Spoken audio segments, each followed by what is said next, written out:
श्री राम जय श्री राम जय श्री राम वंदे मातरम जय श्री राम जय श्री राम जय श्री राम वंदे मातरम जय श्री राम जय श्री राम जय श्री राम वंदे मातरम जय श्री राम जय श्री राम जय श्री राम वंदे मातरम जय श्री राम जय श्री राम जय श्री राम वंदे मातरम जय श्री राम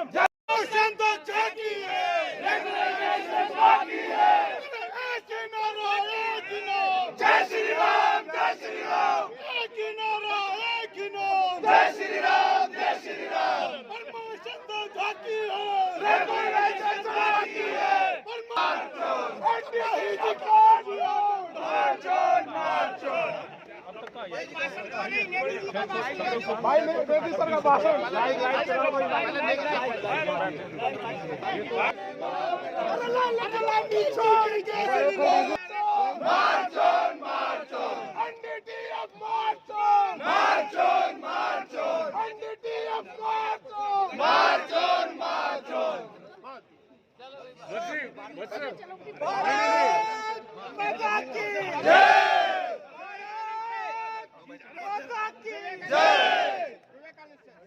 लाल गुलामी छोड़ के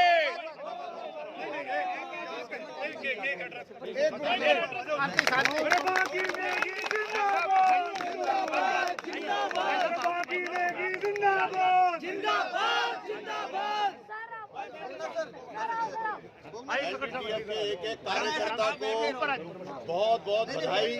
उनकी मेहनत है रंग लाई।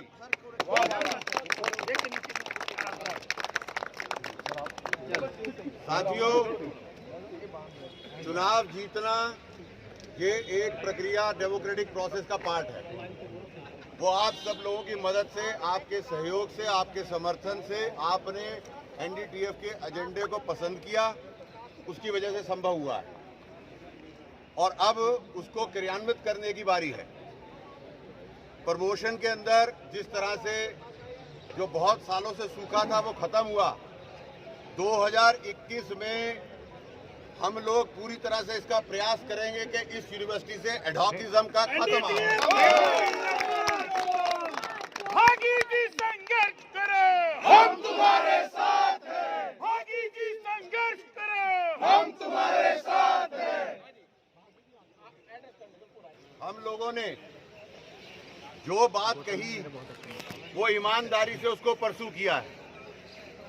विश्वविद्यालय में एक नया युग शुरू हो चुका है और मैं आपकी जानकारी में डालना चाहता हूं कि जब से शिक्षकों ने एनडीटीएफ पे विश्वास करना शुरू किया, लगातार चौथी बार एनडीटीएफ एग्जीक्यूटिव काउंसिल का चुनाव जीता है और ये चुनाव रिकॉर्ड मतों से जीता गया है।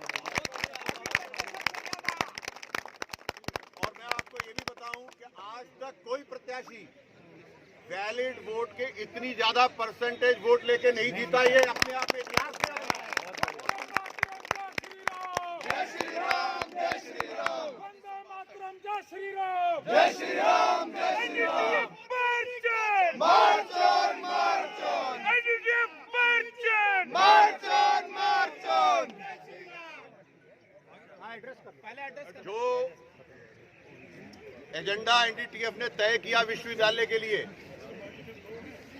एडमिनिस्ट्रेशन को उस एजेंडे को मानना होगा, क्योंकि हमने कोई ऐसी बात उसमें नहीं लिखी जो वर्षों पहले पूरी नहीं हो जानी चाहिए थी। और रेगुलराइजेशन के लिए वो हर संभव काम जिससे कि हमारे जितने एग्जिस्टिंग एडहॉक टीचर्स जहां पढ़ा रहे हैं उनका वहां परमानेंट अपॉइंटमेंट हो जाए और एडहॉकिज्म खत्म हो जाए, इसके लिए हम पूर्ण रूप से कार्य करेंगे।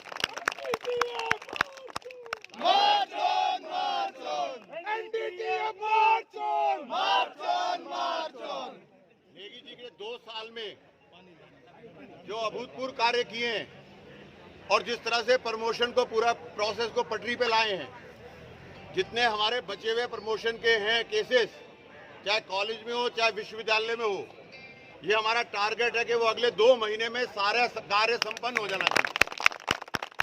और नए वीसी के ज्वाइन करते ही हम एकदम दबाव बनाएंगे एडमिनिस्ट्रेशन के ऊपर कि रेगुलराइजेशन का काम भी उसी स्ट्रक्चर्ड तरीके से, डिसेंट्रलाइज तरीके से और हमारे एग्जिस्टिंग एडहॉक का पूरा ध्यान रखते हुए वो पूर्ण हो, ताकि उनके साथ जो इनजस्टिस सालों से हो रही है वो इनजस्टिस खत्म हो और टीचिंग लर्निंग प्रोसेस भी अपना दोबारा प्रॉपर तरीके से चल सके।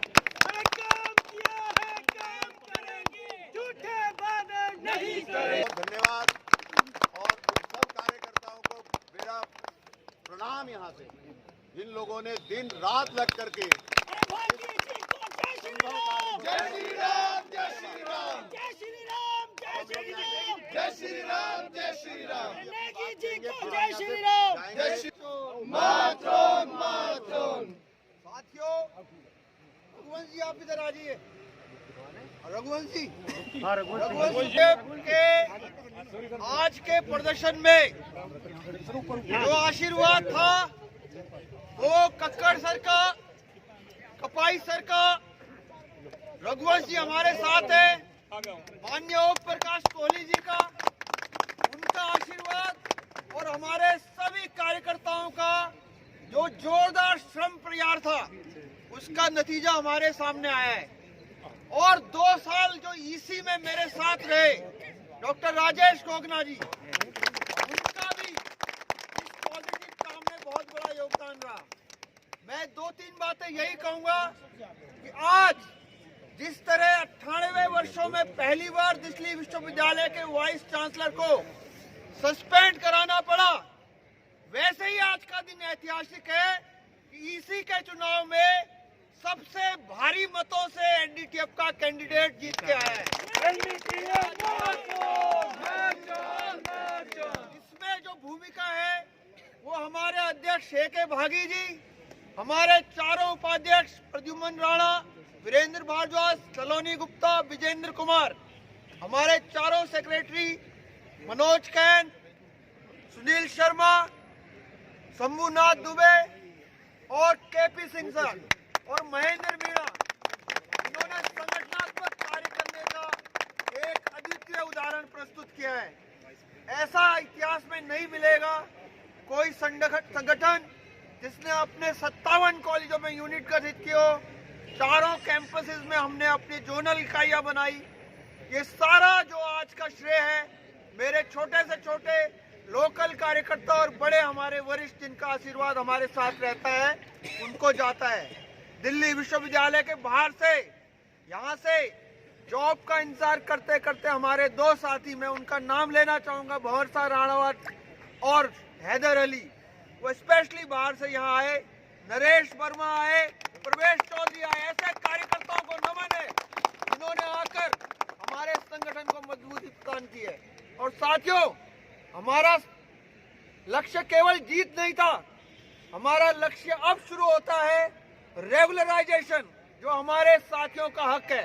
जिन साथियों ने हम पे विश्वास व्यक्त किया है उन साथियों के लिए हम पुरजोर मेहनत करेंगे और उनके रेगुलराइजेशन के लिए हम आगे बढ़ेंगे। जिस प्रकार इस विश्वविद्यालय में 7वां वेतन आयोग पूरी तरह लागू किया गया, हमारे प्रोफेसर को सीनियर प्रोफेसर, कॉलेज में प्रोफेसरशिप और 15-15 साल से स्टेज 1, स्टेज 2 और एसोसिएट प्रोफेसरशिप के जो प्रमोशंस रुके हुए थे उन प्रमोशंस पर हमने विजय पाई, काम किया है, काम करेंगे। प्रभागी नेगी जिंदाबाद, जिंदाबाद, जिंदाबाद। प्रभागी नेगी संघर्ष करो, हम तुम्हारे साथ हैं। प्रभागी नेगी संघर्ष करो, हम तुम्हारे साथ हैं।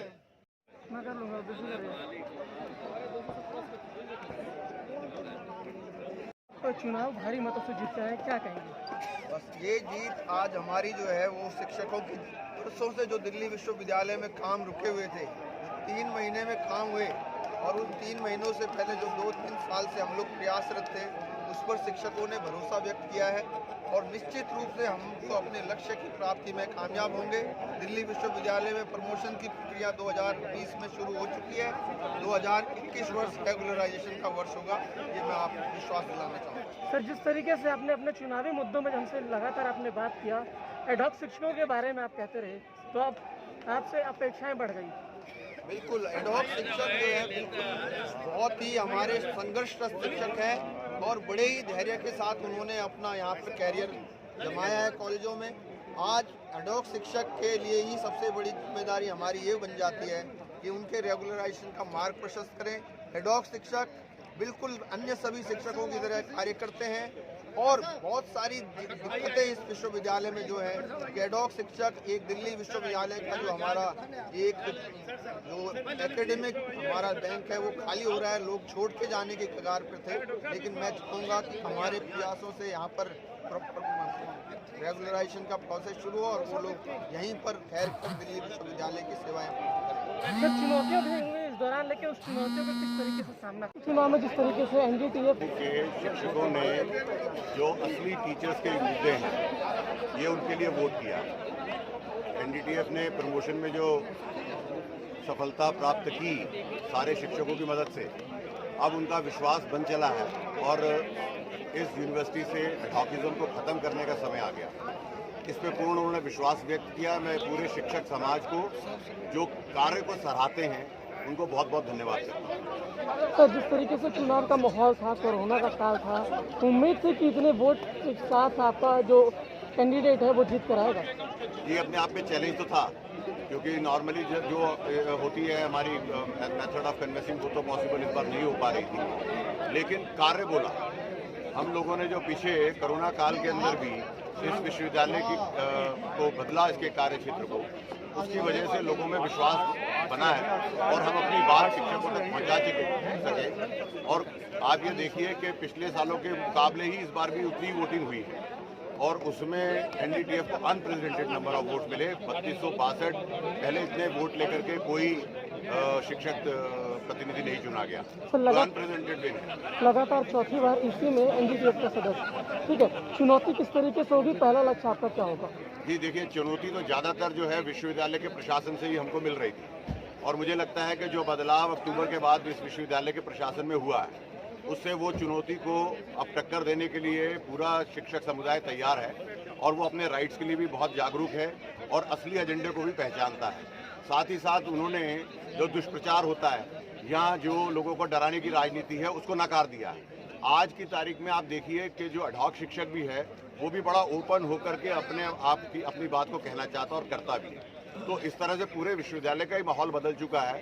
एडहॉक शिक्षकों को जो डराने की राजनीति वो खत्म हुई है, उनमें उनका विश्वास लौट आया है। हमारे बड़े टैलेंटेड लोग हैं और मुझे पूर्ण विश्वास है कि बहुत अच्छा रेगुलराइजेशन का प्रोसेस होगा जिसमें सारे एग्जिस्टिंग एडहॉक जो हैं अपनी पोजीशन पे परमानेंट होंगे और विश्वविद्यालय का अकादमिक माहौल भी बदलेगा। सर, मौजूदा प्रशासन का कार्यकाल भी खत्म हो रहा है मार्च के माह में, फिर किस तरीके से चुनौतियों की? देखिए, अब एक बार जब एक एग्जाम्पल सेट हो जाता है कि जब किसी के सस्पेंशन ऑर्डर के अंदर जो चार्जेस फ्रेम हो उसमें ये लिख दिया जाए क्योंकि आपने एडहॉक टीचर्स के इशू को ठीक से डील नहीं किया, जब उसमें ये लिख दिया जाए कि आपने क्योंकि यहाँ पर प्रमोशंस और रेगुलराइजेशन को बाधित किया या परमानेंट अपॉइंटमेंट के प्रोसेस को बाधित किया, तो ये मैसेज सिर्फ इस विश्वविद्यालय के आने वाले वाइस चांसलर को नहीं है, ये तो और भी विश्वविद्यालय के वाइस चांसलर को मैसेज गया है कि जो 98 साल में नहीं हुआ वो दिल्ली विश्वविद्यालय में हुआ। उसका कारण ये था कि एनडीटीएफ बार बार इस बारे में आवाज उठाता रहा कि जो इससे पहले कार्यकाल था जिनका वाइस चांसलर को जो सस्पेंड है उन्होंने इन सब चीज़ों को बाधित किया और रोका, तो सरकार ने उसका अंत में संज्ञान भी लिया और उस संज्ञान के कारण में लोगों का विश्वास लौटा है।